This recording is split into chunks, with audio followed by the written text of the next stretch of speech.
Bonjour, j'espère que tu vas bien, que tu passes une belle journée. Je souhaitais te faire cette vidéo pour te parler plus en précision de qu'est-ce que c'est que le concept âme fauve et quelle est l'activité, quelle est mon activité en tant que psychologue, mais surtout plaisirologue, puisque c'est un mot un peu inédit qu'on a inventé avec une amie que tu vois très souvent en story.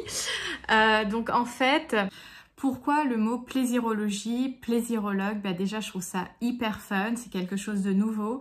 Et il y a aussi ce côté très ludique, très compréhensible autour de la notion de plaisir. Alors, c'est vrai qu'on peut associer le plaisir au plaisir sexuel, mais en fait, le concept associé à âme fauve, c'est te reconnecter profondément à ton énergie et que ça puisse rayonner dans toutes les sphères de ta vie et que tout devienne beaucoup plus simple, beaucoup plus source de plaisir, beaucoup plus vibrant, beaucoup plus toi en fait. Le but c'est vraiment que tu reprennes totalement possession de ta vie et en fait avec ce concept âme fauve, on vient réveiller ce côté entre guillemets animal, donc en fait quelque chose qui est finalement inné à l'intérieur de toi, qui est de l'ordre presque du pulsionnel, pour qu'il n'y ait plus ce conflit, ce déchirement intérieur entre faire plaisir aux autres, cette case dans laquelle on a pu me mettre ou ces étiquettes qu'on a pu me coller.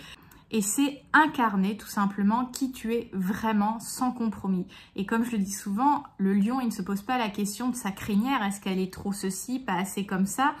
Il kiffe sa vie. Le tigre, il se pose pas la question s'il a trop ou pas assez de rayures. Il a des rayures et il incarne qui il est. Et donc, j'aime beaucoup cette image un peu féline qui peut aussi être associée à tout ce côté énergie féminine, puisque c'est quelque chose de très important pour moi dans comment tu t'incarnes. Et c'est pas juste une histoire de coiffure, de maquillage, etc. Mais c'est comment, au fur et à mesure de cet accompagnement, on fait émerger ton identité signature qui va après se décliner en... qu'est-ce que je montre au monde? Comme le lion, comme le tigre, en fait, qu'est-ce qui fait que toi, tu es toi? Et finalement, c'est clôturer les chapitres de ton histoire, ces étiquettes qu'on t'a collées, pour qu'en fait, ça soit la vraie version de toi, authentique, qui se manifeste et qui vit sa vie en fait, tout simplement. Et c'est vraiment cette reconnexion au plaisir, au côté très hédoniste de la vie. Et ça va passer par l'alimentation, par le rapport au corps, par rapport aussi à comment j'organise tous mes liens sociaux, mes relations, ce que j'appelle mon paysage relationnel. Et aussi ce propre lien de plaisir avec moi-même, parce que on devrait être notre meilleur ami, on devrait être cette personne avec qui on est main dans la main, on fait équipe, on fait ce chemin, ce voyage, tant émotionnel, psychologique, corporel, pour évoluer dans nos vies et aller là où on veut aller. Et c'est aussi ne plus s'excuser d'être qui on est, ne plus s'excuser de vivre, ne plus s'excuser de ses envies, de ses désirs. C'est en fait d'être soi et pas une version édulcorée de soi.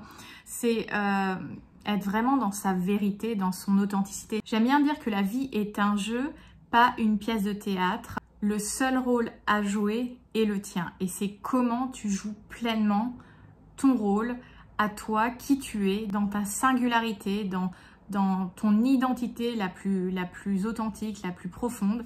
Et en fait, c'est vraiment ce travail qu'on fait avec âme fauve, de venir faire émerger qui tu es à l'intérieur, parce que tu sais qui tu es à l'intérieur, mais par rapport à ton histoire, à ton parcours, à des signes, des symptômes qui viennent créer des barrières, des freins, des pensées limitantes, des croyances, etc. Cette personne, en fait, elle est comme prisonnière à l'intérieur. Et tu vois, c'est un peu cette image de fauve en cage.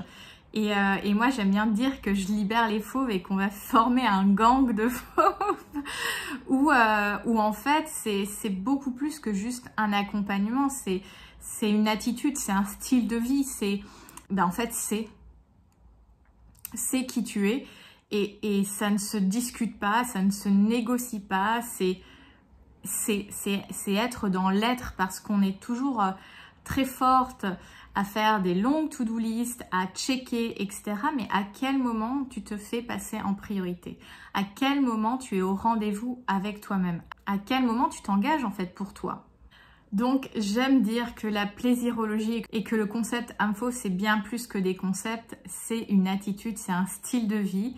Et si tu as envie de rejoindre l'aventure, je t'invite à me contacter, à venir m'écrire en privé. Tu peux aussi rejoindre le groupe Facebook AMFOV et démarrer cette belle aventure pour te libérer de ta cage en fait.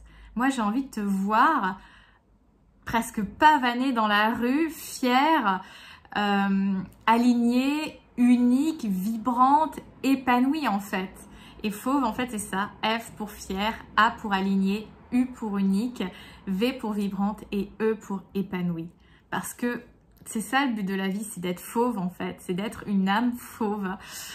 Voilà le message que je souhaitais te faire passer. J'espère que ça t'inspire. En tout cas, moi, ça me donne toujours des papillons dans le ventre quand je parle de tout ça. N'hésite pas à me contacter si tu souhaites rejoindre l'aventure, si tu souhaites rejoindre le groupe Facebook. Et puis, je te souhaite une très belle journée. Prends soin de toi. À très bientôt. Bye!